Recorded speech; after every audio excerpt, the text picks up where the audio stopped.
Hello viewers, எல்லாருக்கும் வணக்கம். நாம் இந்த வீடியோவில் 8 அக்டோபர் 2025 மார்க்கெட் அப்டேட்டை பார்க்கலாம். அப்புறம் ஸ்டாக்கில் இதெல்லாம் டாப் கெய்னர்ஸ், இதெல்லாம் டாப் லூசர்ஸ், எல்லா டீட்டெயில்ஸும் நம்ம இந்த வீடியோவில் பார்க்கலாம். ஃபஸ்ட் வந்து மார்க்கெட் அப்டேட்டை பார்த்துடலாம். நிஃப்டி பார்த்திங்கன்னா 62 பாயிண்ட் வந்து விழுந்துருந்துச்சு. நிஃப்டி பார்த்திங்கன்னா ரொம்ப வாலட்டைலாக இருக்குது.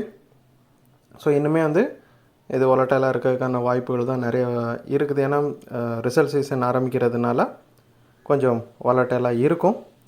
ரிப்போர்ட்ஸோட, அதாவது ஒவ்வொரு கம்பெனிஸோட ரிசல்ட்ஸை பொறுத்து வந்து நிஃப்டி வந்து மேலும் கீழையும் போகலாம். அப்புறம் கோல்டு பார்த்திங்கன்னா ஒரு $53 வந்து ஒரு அவுன்ஸுக்கு இன்க்ரீஸ் ஆகி $4069 இருக்குது ஒரு அவுன்ஸு கோல்டோட இன்டர்நேஷ்னல் ரேட்டு. கோல்டு பார்த்திங்கன்னா முதல் முறையாக $4000 வந்து கிராஸ் பண்ணியிருக்குது. இந்த சமயத்துலேயும் கூட பார்த்திங்கன்னா ஸ்ட்ராங்கான பை தான் வந்து கோல்டில் இன்னும் இருக்குது. ஸோ கோல்டு வந்து ரொம்பவே ரேலி ஆகிட்டு இருக்கிறதுனால ஒரு பெரிய கரெக்ஷனை வந்து கோல்டு ஃபேஸ் பண்ணுறதுக்கான வாய்ப்புகள் வந்து நிறையவே இருக்குது நியர் ஃப்யூச்சரில். அப்புறம் டாப் கெய்னர்ஸில் பார்த்திங்கன்னா ஃபஸ்ட் வந்து டைட்டன் கம்பெனி இருக்குது. ஒரு 147 பாயிண்ட் வந்து ரேலி ஆகிருக்குது. டைட்டன் கம்பெனி வந்து அவங்களோட Q2ல், அதாவது இந்த Q2 குவார்ட்டரில் வந்து கன்சியூமர் பிஸ்னஸ் வந்து 20% வந்து க்ரோ ஆகிருக்கிறத அவங்க சொல்லியிருக்கிறாங்க.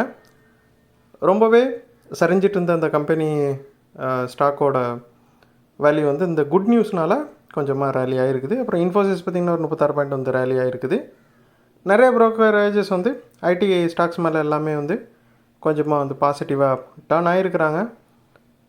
ஐடி ஸ்டாக்ஸ் எல்லாமே வந்து ரொம்பவே கரெக்டாக இருந்துச்சு. ஸோ ப்ரோக்கரேஜஸ் வந்து கொஞ்சமாக பாசிட்டிவாக டர்ன் ஆனதுனால நிறைய பையை வந்து பார்க்க முடியுது. அதோட இம்பாக்டில் பார்த்திங்கன்னா இன்ஃபோசிஸ் வந்து ரேலி ஆகிருக்குது. அப்புறம் டாப் லூசஸில் பார்த்திங்கன்னா ஃபஸ்ட் வந்து டாடா மோட்டார்ஸ் இருக்குது. ஒரு 16 பாயிண்ட் வந்து விழுந்திருக்குது.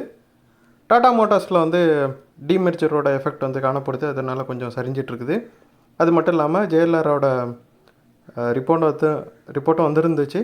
அது வந்து 17% இயர் டு இயர் வந்து டிக்ளைன் ஆகிருக்குது Q2ல் ரீட்டைல் சேல்ஸு. ஸோ இது வந்து டாடா மோட்டார்ஸ் வந்து இந்த அளவுக்கு சரியதுக்கு ரீசனாக அமைஞ்சுது. அதுக்கப்புறம் மஹேந்திரா பார்த்திங்கன்னா ஒரு 66 பாயிண்ட் வந்து விழுந்திருக்குது. டாடா மோட்டார்ஸை ஃபாலோ பண்ணி மஹேந்திராவிலையும் வந்து டிமெர்ஜர் வந்து வரலாம் அப்படின்ட்டு சில நியூஸஸ் வந்து வெளியே வந்திருக்குது. ஸோ அதோட இம்பாக்டில் பார்த்திங்கன்னா மஹேந்திராவும் வந்து சரிவாக சந்திச்சிருக்குது. ஸோ இந்த வீடியோவில் அவங்க கொடுத்த இன்ஃபர்மேஷன்ஸ் எல்லாம் கண்டிப்பாக ஹெல்ப்ஃபுல்லாக இருந்திருக்கும். நான் நம்புறேன் இது உங்களோட ஃபியூச்சர் ட்ரேடிங் செஷன் கண்டிப்பாக ஹெல்ப் பண்ணும்.